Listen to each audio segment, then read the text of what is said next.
9, 8, 7, 6.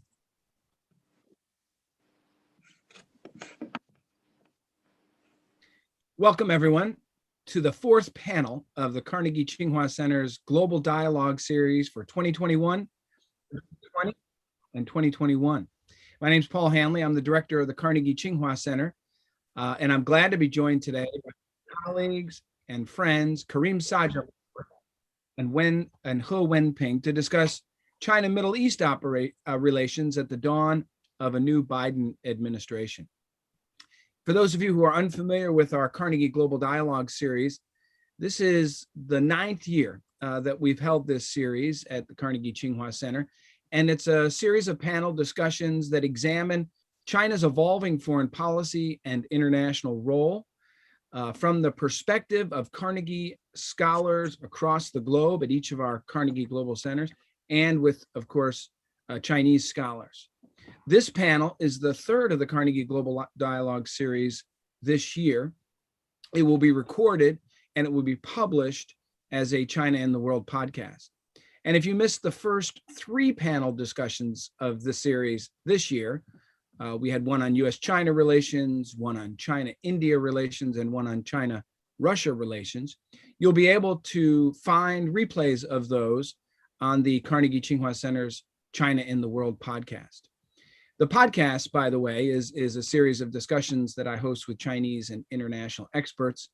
And in addition to the recording of this panel discussion today, when you go to the site, you'll find over 150 other discussions that I've hosted on a range of topics with a range of experts from around the world. And our aim in all of this programming is to help inform and promote greater understanding of the really transformational issues surrounding China's shifting role in the world. And finally, for those that are of you who are interested in China-EU relations, you should consider tuning in next week on June 1st. And we'll hold the last series in this Carnegie Global Dialogue series this year on China-EU relations. And so be on the lookout for more details about that event coming up this week. Okay, let's turn now to today's discussion. I'm delighted to introduce Karim Sajapur and He Wenping. Karim Sajapur, besides being an old friend, is a colleague at the Carnegie Endowment. He's a senior fellow, and he focuses on Iran and US foreign policy towards the Middle East. Prior to Carnegie, Karim was the chief Iran analyst at the International Crisis Group. He's an adjunct professor at Georgetown at the School of Foreign Service. He teaches a class there on US foreign policy in the Middle East. And you've probably read or seen Karim on TV or heard him on the radio. He's often on BBC, CNN, NPR, PBS, many other media institutions. He Wenping is coming in this morning or this evening, depending on where you are, from Beijing, where she is a professor at the Institute of West Asian and African Studies at the Chinese Academy of Social Sciences. Dr. He's research focuses on Middle East international relations.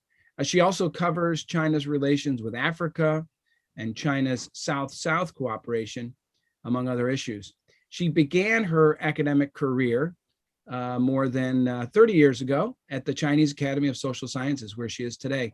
And she has served as a visiting scholar at a number of academic institutions across the globe, including in Europe and the United States, Yale University and the University of London, just to name 2. So thank you, Karim and He Wenping, for joining this morning. Before we kick off, just 2 final housekeeping notes. First, we really want the audience, give the audience the opportunity to ask questions. And so today, if you would like to ask a question, please use the YouTube chat, or you can tweet us at Carnegie Beijing. And then secondly, as I said, we'll post this on the China in the World podcast platform, but we'll also post a video recording on YouTube as well. Today's topic of discussion, as I said, is China-Middle East relations at the dawn, really, of the new Biden era. And of course, US policy has an impact on all of these issues as well. So in addition to talking China, Middle East this morning, we will also integrate how the Biden administration's approach is impacting these dynamics. The Middle East, as our listeners know, has historically been a global crossroad with strategic significance in terms of trade and energy and security. Of course, the region has also been the scene of several conflicts throughout this century, in the past century: the Iraq War, the Syrian Civil War. We have unconventional conflicts with terrorist organizations like Al-Qaeda and the Islamic State. And of course, we're all watching the news of the ongoing Israeli-Palestinian conflict. Throughout this same period, China's own interests in the region have grown more complex, have grown stronger, especially as China has asserted itself as a major stakeholder in global governance under the leadership of Xi Jinping. And of course, President Xi has said that he wants China to be leading the efforts to reform global governance. So China is playing a much more pronounced role on many global issues, but certainly in the Middle East. And so I want to start out with Dr. He. I noticed recently that the Chinese state counselor, Yang Jiechi, and the foreign minister, Wang Yi, have made official visits to the region: Saudi Arabia, Turkey, Iran, the UAE, Bahrain, Oman. Their tours touched upon many of a range of interests that China has in the region today. Maybe we could just start off, if you could, very broadly, just talk about how you would characterize China's interest in the region overall, and have there been notable shifts in China's approach to these issues? Okay, thank you very much. Can you hear me? First of Very all, loud and clear. Very well. Very well. okay. I was thinking I should open something, those microphone. So anyway, thank you. Today's a good opportunity to join the discussion.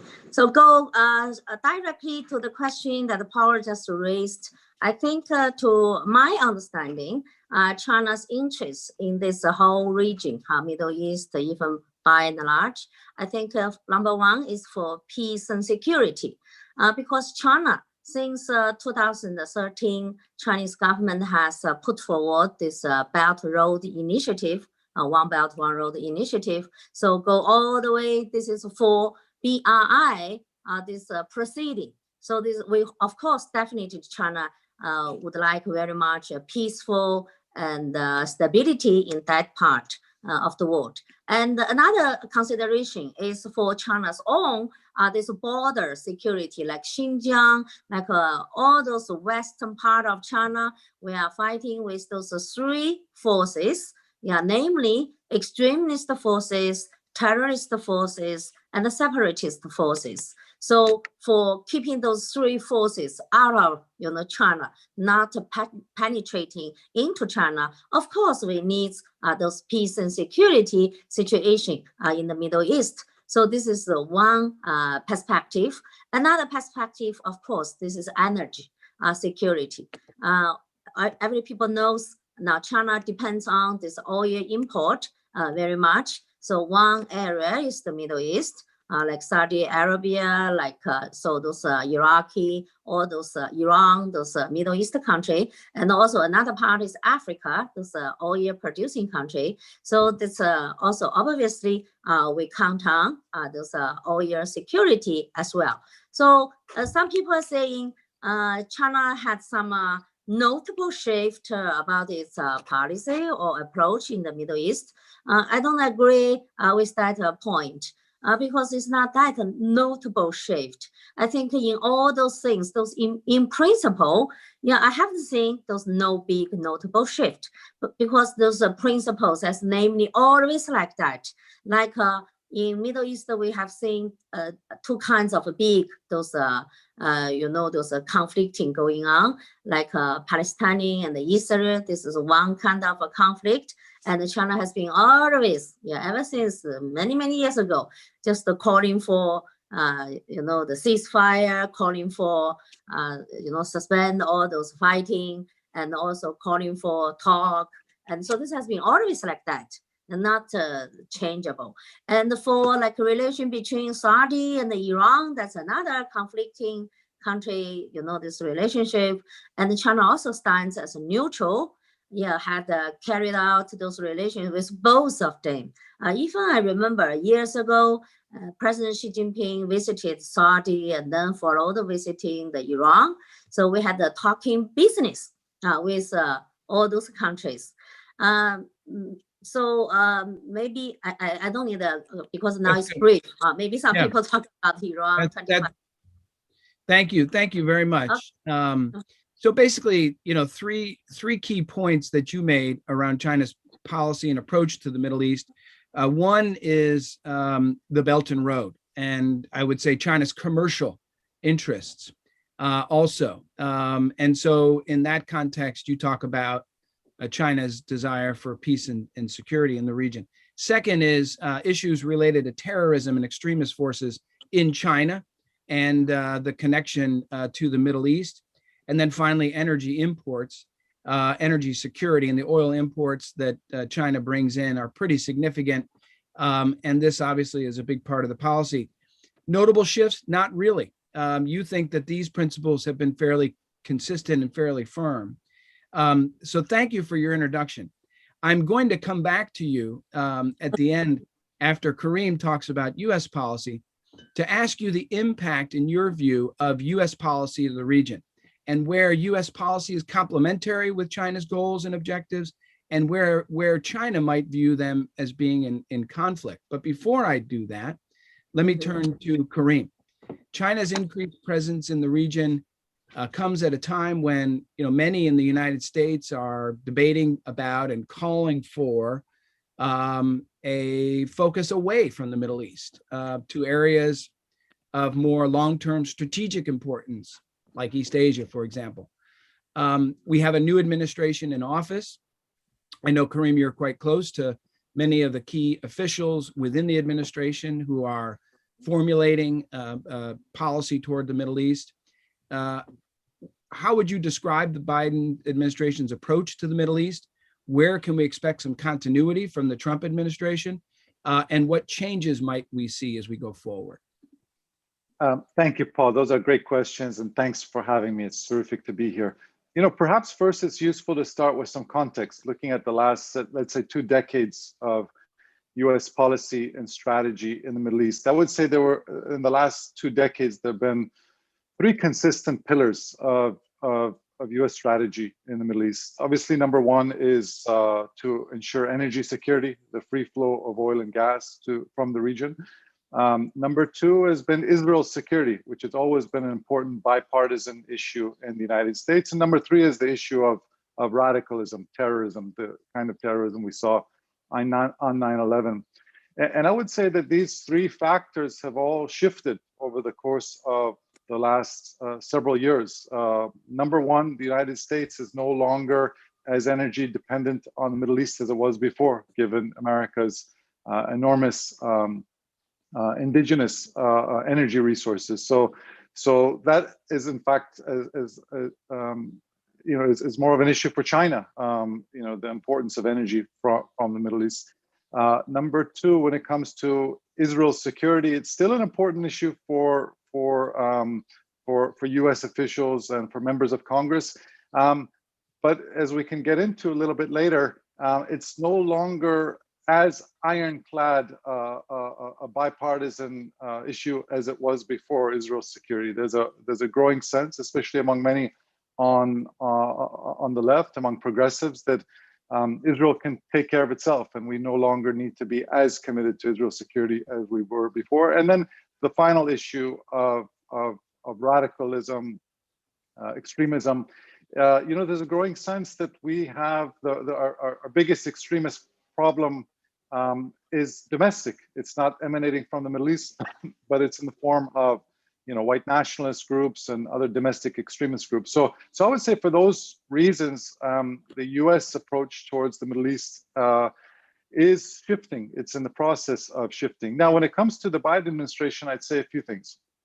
Number 1 is that clearly for this presidential administration, domestic issues take precedent over foreign policy concerns. So that's whether it's combating a pandemic, which they've done a very good job on, whether it's lessening economic disparities, lessening racial injustice. The big priorities of President Biden are domestic, they're not foreign policy related. Number two, and this is a discussion, Paul, that you and I were privy to when our colleagues at Carnegie were launching this paper on foreign policy for the middle class, which is really, perhaps the one of the organizing principles of the Biden administration's foreign policy for the middle class. So what does that mean? I think you could argue it means different things, but certainly I do remember one of our colleagues, Salman Ahmed, who was the lead author, who's now head of policy planning, when he would go to communities, whether it was in Ohio, Nebraska, or Colorado, whether he was talking to people who worked in the agricultural sector and manufacturing sector and technology sector, it was clear that America's foreign policy was, of the last couple of decades, was divorced from their concerns. And what I mean by that is that, if you're a farmer in the Midwest, the Iraq war, the Afghan war wasn't that relevant to you. If you're a technologist in Colorado, this enormous US presence in the Middle East wasn't that relevant for you. But certainly Asia policy is much more relevant, whether you're selling soybeans to China, whether you're importing technology from China. Asia policy is much more relevant to the American middle class than Middle East policy. And that's why we've seen a transfer of resources from folks working on the Middle East to personnel working on Asia. My friend Dennis Ross, who was head of the Middle East during the Obama administration, told me that at some point he had 25 people working under him at the White House, working on the Middle East. And if I'm not mistaken, now there's like 5-6 people working on the Middle East at the White House. So you can see how their priorities have shifted. And one can empathize with President Biden in that Middle Eastern issues are so polarizing in the context of domestic American politics, whether it's the Israeli-Palestinian issue or it's the Iran nuclear deal. President Biden must feel that it's not necessarily worth his time and capital to be investing a ton in the Middle East because, ultimately these are very, very polarizing issues. So what we've seen up until now with U.S. foreign policy in the Middle East, the Biden administration's foreign policy in the Middle East, is that they're certainly trying to reduce America's presence. Afghanistan is the prime example of that. They're definitely trying to de-escalate. You see that in the Iran strategy, in contrast to the Trump administration, which sought to escalate and increase the pressure on Iran. They're trying to revive the nuclear deal. And I think, frankly, despite criticism from Republicans, that this reflects, I would argue, almost a broad bipartisan consensus in the United States. After 2 decades of being in Iraq and Afghanistan, I don't think there is a great bipartisan demand among American citizens to have a greater presence in the Middle East. So I think the Biden administration is really reflecting, in some ways, popular will there. So I'll stop there. Corinne, that was a terrific opener to set the context for our discussion, and He Wenping's response did the same. You said a number of things that resonated with me, but in terms of your 3 pillars, as you say, on energy security, this is an issue this has been one of the pillars of the U.S. Goals and objectives, but it is also becoming increasingly as important, if not more important, issue for China. And we'll come back to that. Israeli security, that's changing, and issues around radicalization are also changing. So things are shifting. And you described that shift in concrete terms with the Biden administration's approach now. And it's interesting, your first point under the Biden administration is a real focus on domestic issues and getting our domestic house in order. And I think, Jake Sullivan has talked, our former Carnegie colleague, Jake Sullivan, who's now new National Security Advisor, talks about this a lot. And I will just add from a China watcher perspective, when the administration talks about their China policy, they spend a great deal of time, number one, talking about the overriding priority as they see it in dealing with China and foreign policy issues writ large, including the Middle East, is to really reinforce the foundations of American strength at home. And so there's a real connection there to what they're trying to do with the Middle East and what they're trying to do in Asia. And as you said, that goes for COVID-19, getting our economy up and running, and then transforming investments, transformational investments in industry and innovation, and the education base in our country. And as Jake has said, maintaining a technological edge and driving the industries of the future. And this last part is important, and you touched on it, delivering robust, inclusive economic growth and a strong American middle class. And there's the connection to the middle class, which was your second point about we've got to do a better job of bringing our foreign policy, connecting it with the aspirations and the hopes of our middle class. And as the administration has said, they don't see it as just economic policy, they see it as national security policy. And to win the long-term competition globally in this century, including with China, we have to be able to run faster ourselves. And so there's a real, so that really resonated with me. You also mentioned, issues related to de-escalating on the Iran nuclear agreement, and we'll get to that because I know, you're a real expert on that. But before we move off of this more broader discussion, I wanted to ask you, Kareem, and then I'm going to come to you, Wenping. Kareem, as you look at China's approach to the region, and I wonder if you see any notable shifts, from an American perspective. I suspect it may be a little different than, a Chinese perspective. And where do you see China's policies? And I'll ask the same question to Wenping, helping and complementing some of U.S. approach to the region. Where might China be able, in your view, to kind of step up and do more? And where is China creating complications for U.S. policy to the Middle East?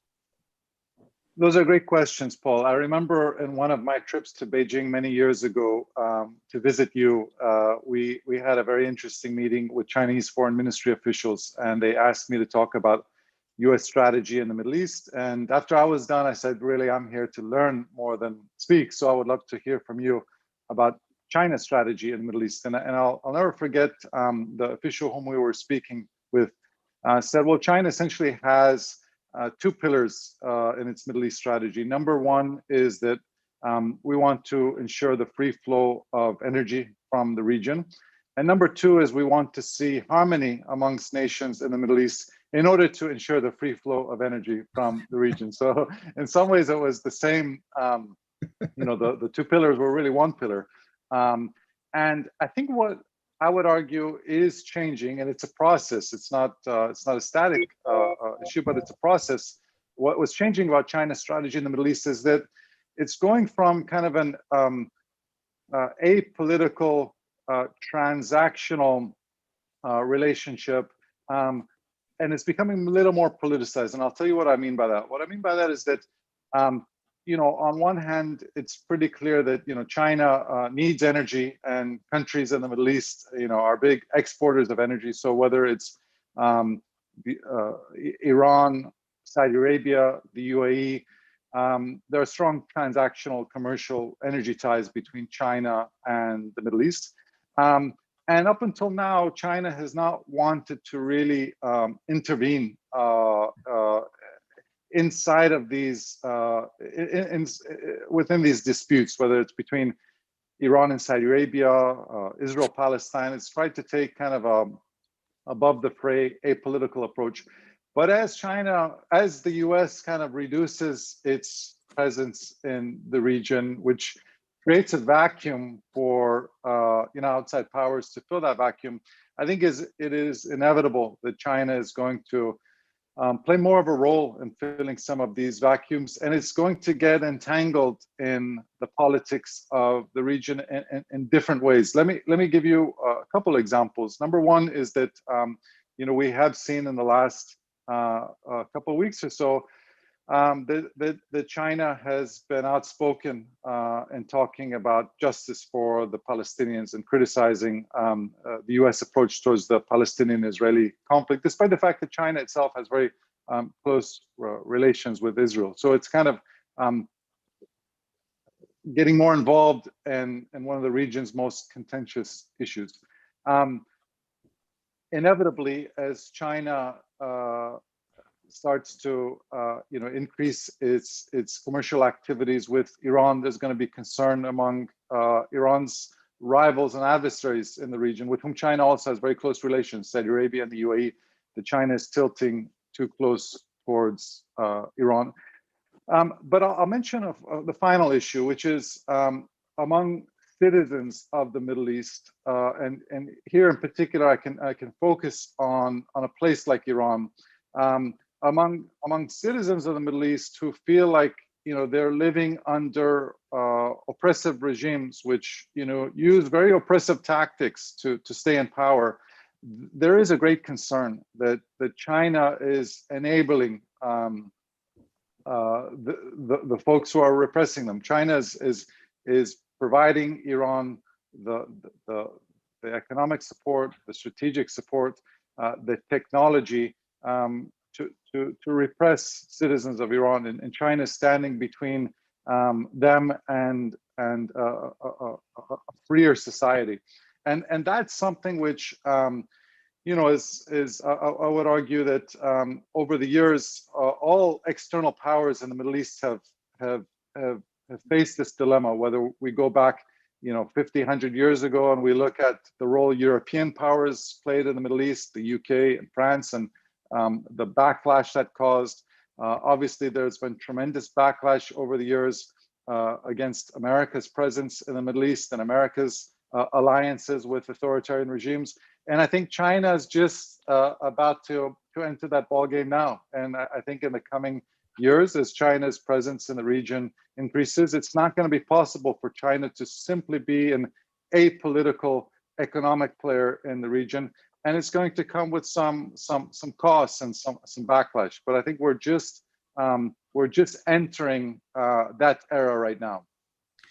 Karim, among all the scholars that I know, you are the best at telling stories that help drive home a point. And on this last point, I recall you told a story about a demonstration in Iran where they normally are chanting down with the US, down with Israel, but it transitioned into something else. Do you remember that story, and can you share it? Yeah, so it was during the 2009 uprisings in Iran, which, at some point, 3 million people had taken to the streets in the city of Tehran to protest what they viewed as the rigged re-election of President Mahmoud Ahmadinejad. And there was a big demonstration on a Friday, which is the Friday prayer day, and the cleric for Friday prayers, they usually try to rally the crowds with slogans of "Death to America" and "Death to Israel," and the crowds, the anti-government crowds, responded by chanting slogans of down with China and down with Russia, because they saw China and Russia as the supporters and enablers of this authoritarian regime, which was beating them down. And so I don't think that is necessarily something unique to Iran. There's going to be other contexts in which China has very strong commercial relations with authoritarian regimes, and that's going to cause popular backlash, just as it did against European powers in the region and the United States in the region. Thank you, Karim.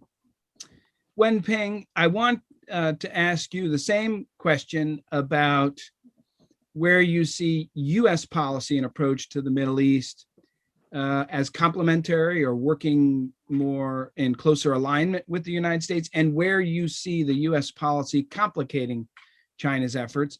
But you also have an opportunity to comment on some of what Kareem just said. And I'm always struck, that one of the things that I hear, in fact, we had Brett McGurk visit 2 years ago, I think, for our Carnegie Global Dialogue Middle East. He's now the top White House official on Middle East issues. And we went to the foreign ministry, and what we heard is China's goal in the Middle East is to have, as you and Kareem have sort of indicated, good relations with every country in the Middle East. And Kareem alleges that that's balancing act is going to get harder and harder. And he gave a couple examples. One is the Israel-Palestinian issue, where, it looks like China's putting a lot of its weight behind supporting the Palestinians. And that, of course, will create some complications with Israel. Second, of course, is, China's relationship with Iran and increasing commercial and energy activities, and that this runs the risk of getting crosswise with some of Iran's adversaries, which are also, strategic partners with China, whether that's Saudi Arabia or others. And so this all runs the risk of China not being able to do what it really wants to do, which is to stay above the political fray and to kind of, in everything that it's doing, including with the Belt and Road, which we're going to get to next, it wants to stay out of those sticky, difficult political issues and maintain good relations with all countries in the Middle East, because that's good for the Belt and Road. It's good for China's commercial interests, and it's good for China's goals around energy imports from the Middle East. But I'd be interested to know whether you think that's going to get more and more complicated. So a couple big questions over to you. Yeah, of course, it's a challenge. As long as you get involved more, and then of course the challenge also will become more and more. The reason I think China can still keep a very good balance among all those things you just elaborated, those conflicting interests, even those rivalries among those different countries, is because China has been not that influential in the Middle East affairs like United States has been always in.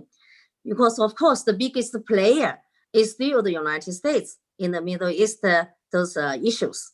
So that's why when the Palestine-Israel conflict is there, people watch what is the policy coming from White House. They are not saying what is the voice coming from China, from Beijing. So people think only the United States has some magic power, saying can make the Israel stop the bombing. So that is the issue. Yeah, because we are not involved in that deeper. That's why make it a little bit easier. Can doing this balancing act. So that's number one. China, I don't think now China getting more deep involved simply because China made some clear message this time around. Because this month, this May, China has serving as the rotation chairperson in the UN Security Council. So when you are sitting in that chair, and then the things are happening up, so you have to make some voice. You have to.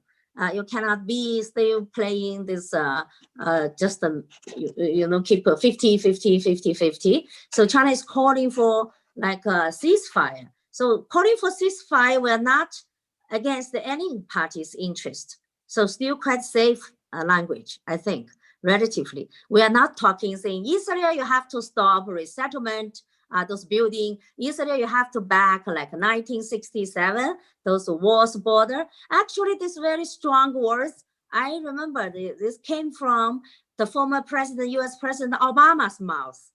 So how do you think about that? So even though US is always US, but different administration has a different Middle East policy. That's also very obvious. Yeah, even though the country, now when people talk about China, things are changeable, but to my understanding, I still think, so there's no big notable those shift, because in terms of a principle, in terms of those stance, Yeah, almost the same. Only the difference, maybe some foreign observers see China now speaks in a very clear language. Yeah, before maybe it's not that clear. We are afraid of maybe against this country or that country because it's very hard to keep this balance act. So now I think it's clear rather than that unclear. So this is the only change. Yeah, similar like China now make a clear language, yeah, even to the United States during that Alaska 2+2 meeting. So some language is not that soft, not that like always not that clear. So this is also coming from those domestic push. Yeah, a lot of netizens saying our foreign ministry always talking very those unclear voice. Yeah, so I think this is a language, maybe the way of talking now Just real quick. sounds a little bit different.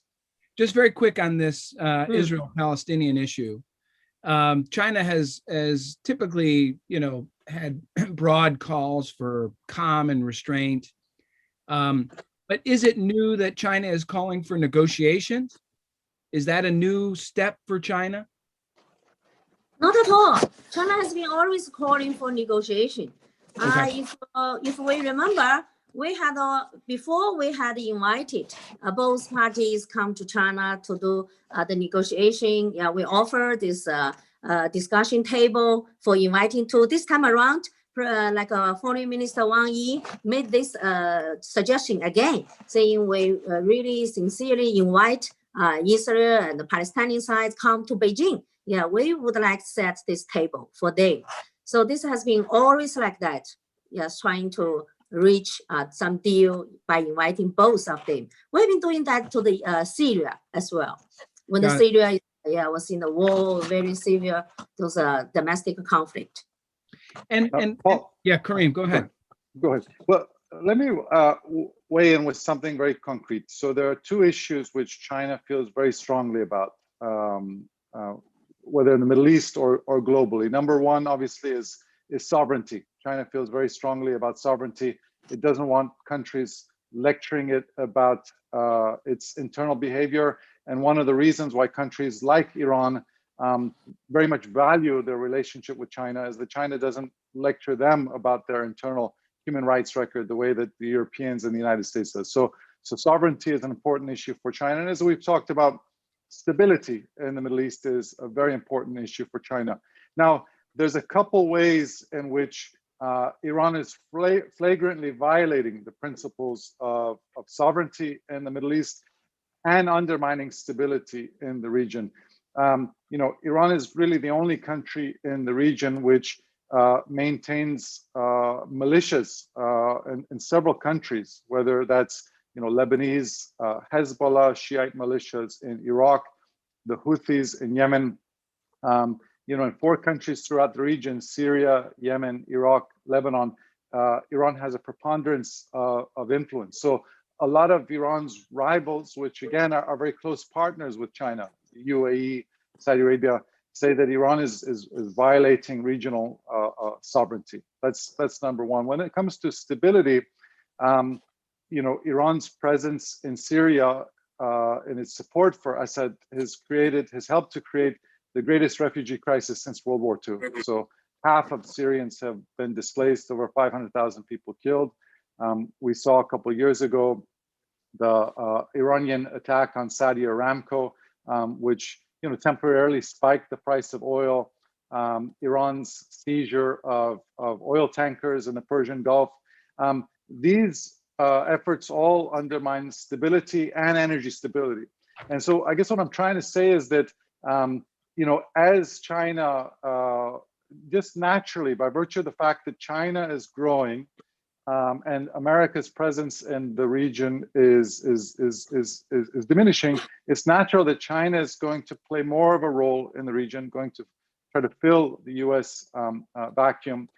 And it's going to be impossible to remain apolitical and above the fray on some of these concrete issues. So again, when it comes to sovereignty and stability, it's going to be tough for China to say, okay, we're both friends of Iran, supporters of Iran, but we're also in favor of sovereignty and stability.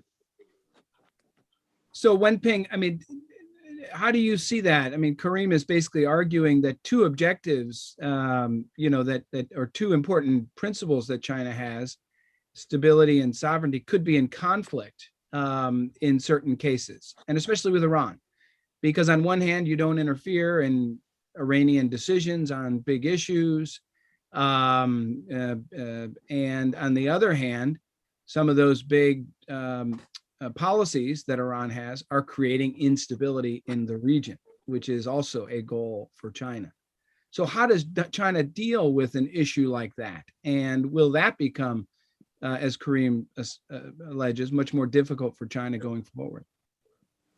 Well, this is exactly like when the United States always talking about human rights, democracy. So there are also two goals, right? Human rights and like freedom and democracy. And then we also see a lot of conflicting things going on when those policies has been in reality. And then against with those two goals has been mentioned almost every day. Yeah, like human rights, like democracy, like freedom. So look about Iraq, Afghanistan, all those countries. Have we seen those goals like democracy, human rights, and has been realized? So of course, the goals are there, but it needs a lot of efforts to reach those goals. But we cannot, even this like sovereignty and stability, when you give all those things like to Iran, but if we look about from another angle, so we will see those sovereignty and stability has been influenced. I can also put a lot of evidence saying other countries they are doing also influenced those sovereignty and the stability also in like Syria, like in a lot of countries. So there's no very universal, I think, standards. Yeah, when you're talking about those two issues, Iran also saying their stability has been influenced by, a lot of activities has been done by some others. And the Syria's sovereignty, like stability, has been also influenced by a lot of countries when those countries all get involved in Syria. So there's no standards, I think, indicator to name, saying now China seems to get into conflicting things. China's wish is to maintain stability and also respects all countries' sovereignty. There's no wrong about this wish, about these goals. And we also try our hard, if I follow this logic, following, if I say, shall we like support U.S. policy towards Iran, which means maintain Iran's like hold Middle East stability? Is that so? So like U.S. policy towards Iraq has been always those many years, and Afghanistan also same thing. So if we all follow that policy, so Afghanistan and Iraqi has got its sovereignty back and the stability back, freedom back and democracy back, everything is nice. So it's not that easy. So actually, I think this logic doesn't hold on the water. It doesn't mean saying China now, our tone, diplomatic tone now has been against our now policy in the Middle East. The way calling for sovereignty and stability is trying, like if you're not calling for this, and everybody can get in some countries' domestic issue and get your hands in, and then that will make those sovereignty and the stability things even further. Yeah, if all the countries just play around in another country's domestic issue, I cannot imagine how difficult, not only Middle East, maybe Africa, Asia, all countries, you definitely have your own problem. No single country has no problem. For example, even in the United States, recently the Capitol Hill has been, even hit in by some people, U.S. people call it rebels, whatever, those riotous people. And then that's domestic issue, right? Election in U.S. also domestic issue, right? But now saying, some Russia, some hacker, now is interfere in those domestic issue. So what is that? So this is, I think, is not double standard, already triple standard. Okay, thank you. Let me ask you one Ping on this topic, this U.S. policy topic. Let me ask you one final question, and then we've got some questions from our audience on BRI and Iran that I want to get to. Final question, Wenping, on this is, Kareem sort of laid out the Biden administration's desire to lower its footprint and to reduce its presence in the Middle East. And that, many argue, has implications for China, that China will then have to sort of step up and maybe do more in certain areas with the less significant presence of the United States.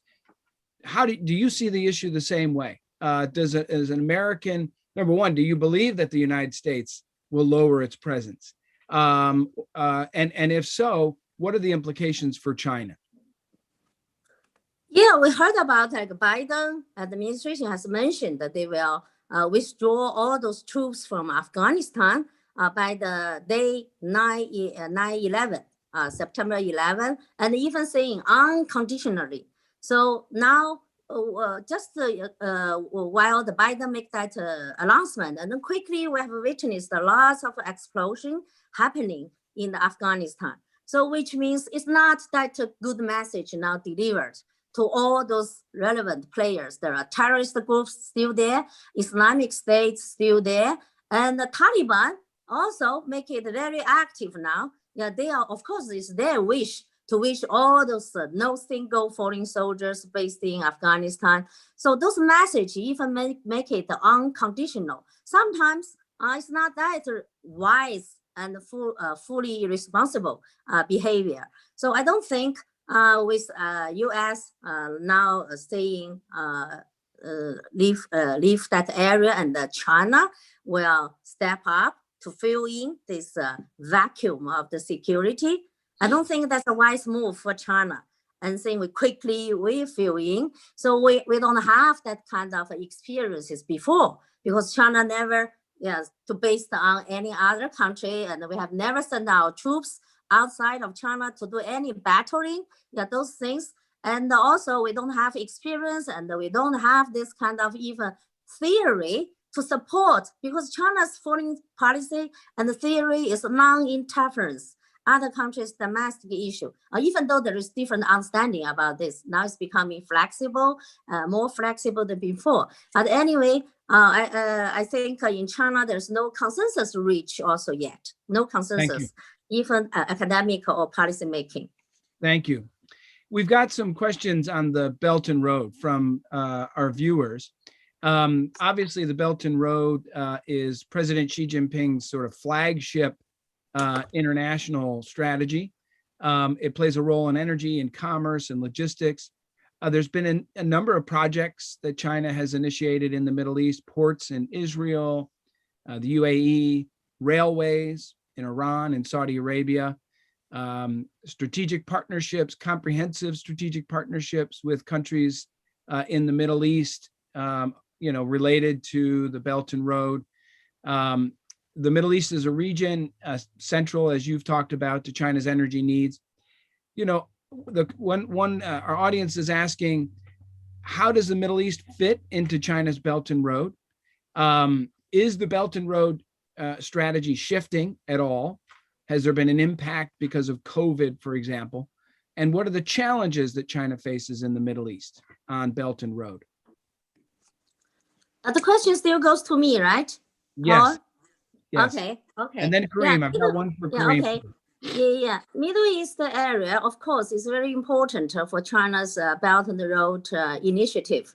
Yeah, because this idea, BRI idea, exactly coming from those 2,000 years ago, this old Silk Road. So old Silk Road is has been gone through all the way from China, west of China, to the Middle East, and then all the way to the Europe. So that's the master road. And also this is very key for China to open up all those central west of China, because central west of China basically is landlocked area. They are still very far, go to east of China, and then to connect them to the outside of world. So this is definitely need. I don't think it has any shifting now, even though we have been suffering from this pandemic time in the year 2020. Actually, particularly in this pandemic time, 2020, those express, we call China, linking China and the European countries, those express this train now has been double, even triple. Now every month have thousands of those trains. Now it's running between those central west China and all the way go to central east Europe and then to the European countries. So it further proved it's very necessary. It's very important. So there's no single reason saying now we dropped it, shifted it away. So this is the thing. So even though, of course, there are some challenges, but challenges are always there. There's a Palestinian conflict, there's Iran, like nuclear issue. This problem has been always there for years. Well, thank you for mentioning the Iran nuclear issue, because we've got about 10 minutes left, and we've got a few questions on the Iran nuclear issue that I want to ask you and I want to ask Kareem. But first, before I do that, I want to recommend that folks get a hold of this article here, which is an article Kareem put out in the Atlantic, How to Win the Cold War with Iran. Clearly the best article I've read, very comprehensive approach with policy recommendations for the administration. The Joint Comprehensive Plan of Action, the JCPOA, was a landmark diplomatic achievement of the Obama administration. And there were a number of countries involved, including China. Carnegie's former president, our former Kareem and my former boss, Bill Burns, played an active role in the early negotiations during his time as Deputy Secretary of State. The Trump administration withdrew from the JCPOA. President Biden is signaling his intention to rejoin the deal. So we've got a couple questions from our viewers on this. Kareem, last week, Secretary of State Blinken said the U.S. has had 5 rounds of indirect talks with the Iranians, presumably to discuss potentially renewing the JCPOA. The outstanding question from the U.S. side appears, whether or not Iran is still willing to come back into a compliance with the agreement. What's your assessment of the likelihood the U.S. and Iran would be able to reach a mutually acceptable agreement to renew the JCPOA? I think there's a very high likelihood, Paul, simply because the Biden administration is absolutely committed to reviving, as you said, this signature legacy foreign policy of the Obama administration. And number 2, Iran really cannot reverse its economic decline absent a removal of these very onerous economic sanctions. So I think very high likelihood that this deal will be revived sometime in 2021. It is never wise to make predictions about Iranian politics, and I've always been proven wrong when I have. But let me try once again, which is to say, if I had to make a prediction, I would say that the deal will be revived sometime this summer after Iran's June 18th presidential election, but before the next president of Iran is inaugurated. So when President Rouhani is in his kind of lame duck period, if I had to make a prediction, I think we will see then either full or partial revival of the nuclear agreement. I think the bigger question is the Biden administration has also articulated its desire to have a follow-on agreement, which is quote unquote longer and stronger and more comprehensive, and that it would address some of the things we've talked about today, which is Iran's support for militias in the region. And the China, Russia, or European allies all supported the baseline policy to avert a nuclear-armed Iran. But it's unclear when we try to reach this follow-on agreement if we will have the same consensus among the United States, Moscow, Beijing, and our European partners. Yeah, and you really cover that well in your article. And again, I'd recommend folks read this. And this was one of the criticisms, of course, of the Obama administration's deal, which was too narrowly focused on the nuclear issue, when there's a range of malign activities that Iran is engaged in that wasn't addressed in the JCPOA. But I imagine this is going to be pretty challenging. How do you see their effort to broaden out and address the other malign activities of Iran? How would they do that? Well, I'd love to get Dr. Wenping's input here, because in my view, given the fact that America has very little economic leverage, unilateral economic leverage over Iran, because there's very little US-Iran trade, to have an effective Iran strategy, it has to be a multilateral approach involving both European allies, but also Russia and China. China is really Iran's most important strategic and economic partner. And again, if we go back, one of the principles, one of the organizing principles of the JCPOA for China, Iran, Russia, I'm sorry, for China, Russia, the US and EU is that all these countries wanted to avert an Iranian bomb. The question now is, if you were to try to take a multilateral approach in the regional context, what would be the organizing principle? And the argument I would make is that you could make the organizing principle the two things we talked about earlier, which is sovereignty and stability, because these are issues that are important to Russia, they're important to the Europeans, very important to China. And so the question would be, if an argument was made that, okay, let's have a more comprehensive follow-on agreement which addresses the sources of instability in the Middle East, and we want to focus on this issue of sovereignty. All countries in the region should respect the sovereignty of other countries. That means, Saudi Arabia, the UAE, you stop intervening in conflicts in the region beyond your borders, and also Iran, you stop your continued support for foreign militias and your interventions in foreign conflicts. How would China feel about that? Would that be an initiative that China would support? I'd be very curious about that. Well, it's a great question, and He Wenping is going to get the last word of our discussion this morning because we've got just a couple minutes left.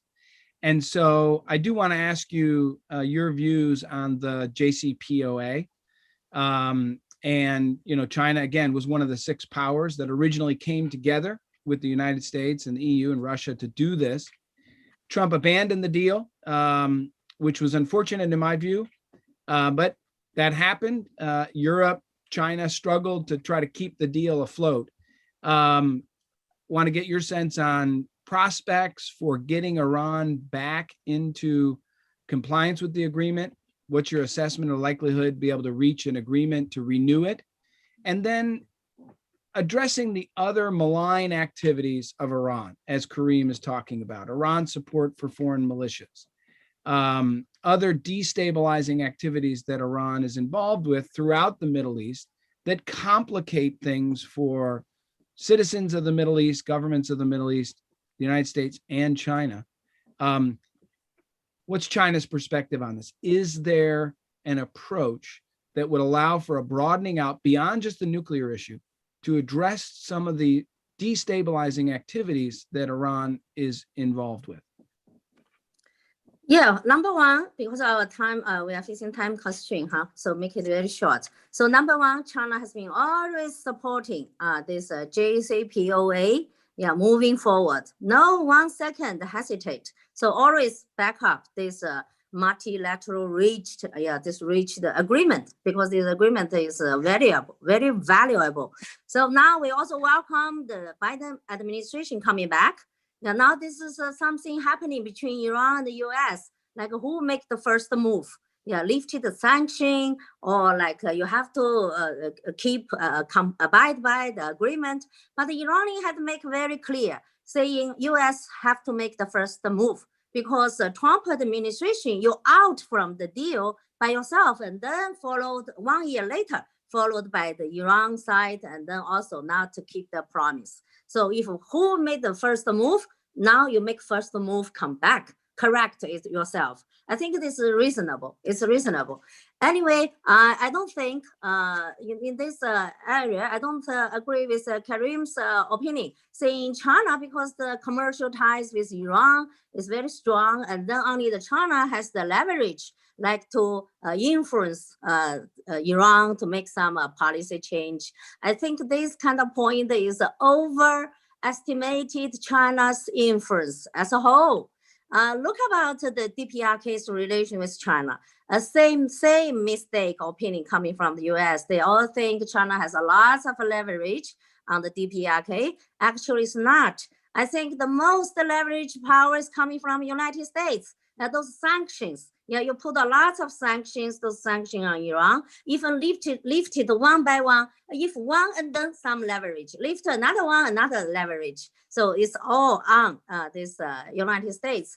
By the way, I think nowadays I fully agree, saying this is a multilateral effort. Nowadays, the European are there, Russia, China, and of course, Iran and the Joe Biden administration. So I'm happy to know they have already have 5 rounds, those indirect talks. Anyways, very good, moving to that direction. I also agree completely, saying now we're waiting for Iran's election, president election by June. So Iranian side maybe want to make things happening as fast, as early as better. But maybe now the US side, not that hurry. Yeah, maybe just 6 rounds or 7 rounds is okay. Maybe they now have some kind of attitude, wait and see. If something reached too earlier, maybe now coming up with another very conservative Iranian new government, make all those things useless. All those talks, maybe they want to wait and see. Another proposal just made from Last point here. Professor Karim, you mentioned about, okay, this stability and sovereignty issue, if all the people say now we'll make a big proposal, saying all the countries now mutually respect this hands-free from the intervention, of course, this is a wonderful idea. I think personally, I'm not from foreign ministry, I'm not a decision maker, but I think it is a wonderful idea. I know a lot of story going on in Africa. A lot of countries mutually intervene with each other's, those rebel forces. This country support another country's rebel forces, and then the interaction too much like those blood tube. You and me and me and the EU, like globalization, economic globalization. So those things easily talk, then do, definitely. Yeah, maybe when your documents, those ink is not dry, and then some interventions happening. So it's not that easy to make it happen. We solved the conflict, Dr. Yes. Wensing. I think we resolved it. We solved the conflict. I suspect I suspect we could go on for quite some time, but unfortunately we've run out this time. But that means we need to have both of you back because there's a lot more to talk about. And I have to say, thanks to the viewers for questions. There was a lot of questions that I could not get to. There's a lot of interest in this, and we really appreciate the 2 of you joining. We appreciate the viewers coming on. It takes a lot of work to put something like this on, as both of you know. I have a great team at the Carnegie Tsinghua Center, and I want to thank them for all the work they do in putting this together. Jen Ju, Angie Chuen, Du Wani, Monica Ma, Carl Jackson, Sam Bresnick, Lucas Chayan, Nathaniel Schur, Ryan Featherstone, and more. There's many more, but they do a wonderful job. But of course, thanks especially to our guest today, Karim Sajapur and Ho Wenping, for a fantastic discussion. And look out for next week, June 1st, China EU, our last in the Carnegie Global Dialogue series for this year. And that's it, signing off.